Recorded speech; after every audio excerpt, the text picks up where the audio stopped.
अस्सलामुअलैकुम वरहमतुल्लाहि वबरकातुहू। नाज़रीन, इस्तक़बाल है फ़िक्र ख़बर स्टूडियो में। मैं रिज़वान अहमद नदवी मुल्की और आलमी अहम और ख़ास ख़बरों के साथ। तो नाज़रीन, बढ़ते हैं ख़बरों की तफ़सीलात की तरफ। जम्मू कश्मीर वक्फ़ बोर्ड और जम्मू कश्मीर पुलिस के दरमियान ईदगाह मैदान में ईद की नमाज़ को लेकर रस्साकशी ने वादी में कशमकश और कशीदगी वाले हालात पैदा कर दिए हैं। वक्फ़ बोर्ड ने साफ तौर पर नमाज पढ़े जाने का ऐलान कर दिया है और मकामी इंतज़ामिया ने नमाज के ताल्लुक़ से अहम जानकारियाँ भी फराहम कर दी हैं। लेकिन जम्मू कश्मीर पुलिस ने सिक्योरिटी असबाब का हवाला देते हुए इस कदम को हरी झंडी दिखाने से इनकार कर दिया है। दरअसल तनाज़ा गुज़िश्ता दिनों उस वक्त शुरू हुआ जब जम्मू कश्मीर वक्फ़ की सदर और बीजेपी लीडर डॉक्टर दरख्शां इंद्राबी ने ऐलान किया कि इस साल दफ़ा 370 मनसूख होने के बाद पहली बार तारीख़ी ईदगाह में इज्तिमाई ईद की नमाज अदा की जाएगी।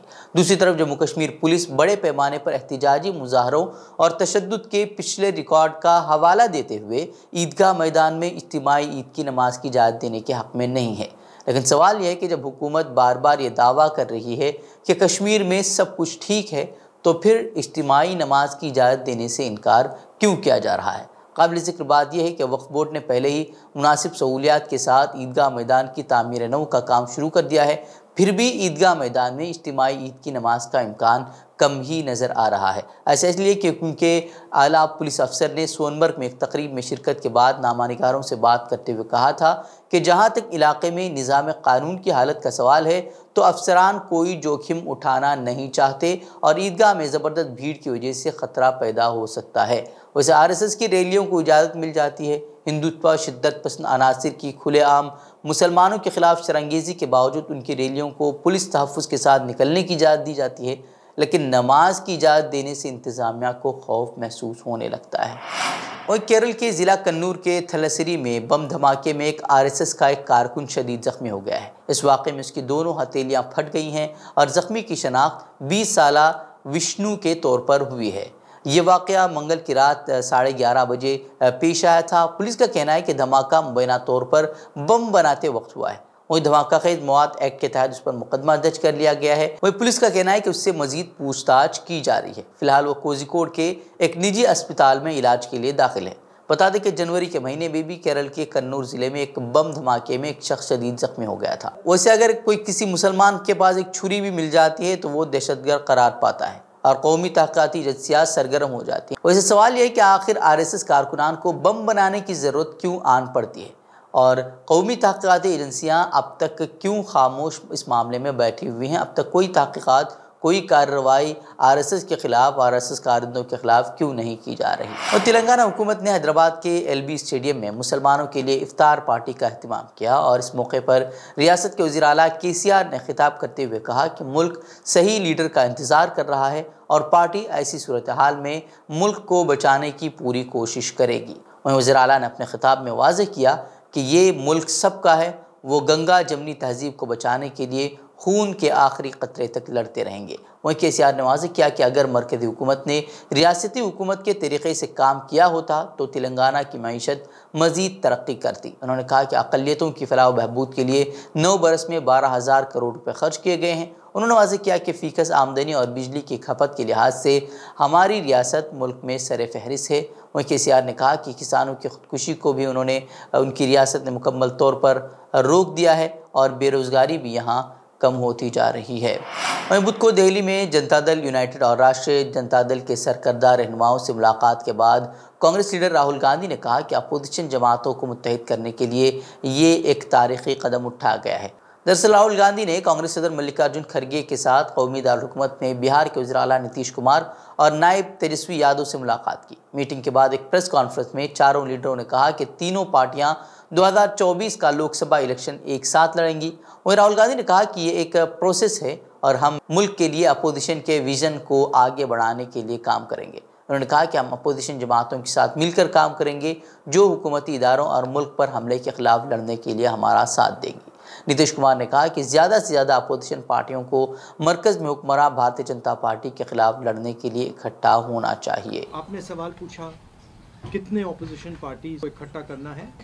देखिए, ये एक प्रोसेस है और अपोजिशन का जो देश के लिए विजन है उसको हम डेवलप करेंगे और जितनी भी पार्टियां हमारे साथ चलेंगी उनको हम सबको एक साथ लेकर जो देश में आइडियोलॉजिकल लड़ाई चल रही है, विचारधारा की लड़ाई चल रही है, उसको लड़ेंगे। जो इंस्टीट्यूशंस पर आक्रमण हो रहा है, जो देश पर आक्रमण हो रहा है, उसके खिलाफ हम सब एक साथ मिलकर खड़े होंगे और एक बहुत महत्वपूर्ण कदम उठाया गया। वही कर्नाटक में असम्बली इंतखाबात को लेकर सभी सियासी पार्टियां सरगर्म हैं। इसी दरमियान इंतखाबी कमीशन के अफसर ने एक अहम जानकारी मुहैया की है। अफसर के जरिए बताया गया है कि कर्नाटक में 29 मार्च को इंतखाबी ज़ाब्ते अखलाक नाफिज हो गया है और उसके बाद से नकदी, शराब, ड्रग्स, कीमती अशिया और तहाइफ की जब्ती जैसे मामलों पर 1000 से ज़ायद FIR दर्ज की गई है। वहीं इस दौरान कुल बरामदगी के बारे में भी कहा गया है कि 126 करोड़ रुपए से ज़्यादा की बरामदगी हुई है। वहीं PTI के जरिए दी गई जानकारी के मुताबिक कर्नाटक चीफ इलेक्टोरल अफसर दफ्तर ने कहा कि बरामदगी में नकद जो है वो 47 करोड़ रुपए मिले हैं, शराब 29 करोड़ की, कीमती सामान 20 करोड़ रुपए और तहाइफ 17 करोड़ और ड्रग्स और नशीली अशिया 13 करोड़ रुपए की इससे मिली हैं। वहीं मजमूई तौर पर जो है 1042 FIR दर्ज किए जाने की भी जानकारी दी गई है। और राहुल गांधी की मुश्किलें कम होने का नाम नहीं ले रही। एक केस में तो उन्हें 2 साल कैद की सज़ा सुना दी गई है और अब उन पर एक और मुकदमा दर्ज करने की तैयारी की जा रही है।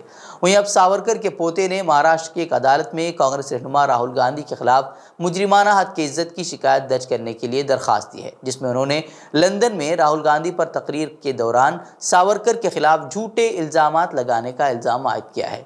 वहीं शिकायत के मवाद के बारे में कहा जा रहा है कि राहुल गांधी ने लंदन में NRI कम्युनिटी के साथ बातचीत के दौरान सावरकर का मौजू उठाया था। इस दौरान राहुल गांधी ने वहां मौजूद लोगों से कहा था कि सावरकर ने एक किताब में लिखा है कि जिसमें कहा गया है कि वो और उनके 5-6 दोस्त एक मुसलमान आदमी की पिटाई कर रहे हैं और वो खुशी महसूस कर रहे हैं। इस तरह की बातें राहुल गांधी ने कही थी और अब इस मामले को लेकर सावरकर के पोते ने जो है वो केस दर्ज करने की बात कही है।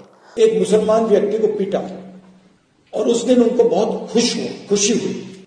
अगर 5 लोग एक आदमी को पीटते हैं और फिर उनमें से किसी एक व्यक्ति को बड़ी खुशी हो रही है, वो कायरता ही है। अगर लड़ना ही है तो एक व्यक्ति से जाके अकेले लड़ लो। 5-10 लोग सावरकर जी के साथ एक व्यक्ति को पीटते हैं। वहीं छत्तीसगढ़ के वज़ीर आला भूपेश बघेल ने बीजेपी के कौमी सतह के रहनुमाओं का नाम लिए बगैर उनको शदीद तनकीद का निशाना बनाया है। उन्होंने कहा कि जब बीजेपी के बड़े रहनुमाओं की बेटियां करे तो वो मोहब्बत है और अगर कोई दूसरा करे तो वो जिहाद। ऐसा क्यों है?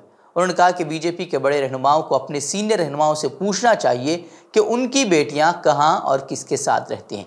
भीमतारा में पेश आए कत्ल के वाक़े पर भी रद्द-ए-अमल का इजहार करते हुए उन्होंने कहा कि भीमतारा में लड़ाई में 2 बच्चे मारे गए, किसी का मरना दुख की बात है। उन्होंने बीजेपी पर इस मामले को लेकर सियासत करने का भी इल्ज़ाम लगाया। उन्होंने कहा कि बीजेपी के पास सिर्फ 2 ही मसाइल हैं, एक तो फ़िरका परस्ती और दूसरे मजहब की तब्दीली। वो उन पर ही इलेक्शन लड़ना चाहती है, जबकि कांग्रेस के पास अवामी बहबूद के कई मसाइल हैं जिन पर वो इलेक्शन लड़ेगी, जिसमें बेरोज़गारी, किसान, सेहत और तरक्की जैसे मसाइल शामिल हैं।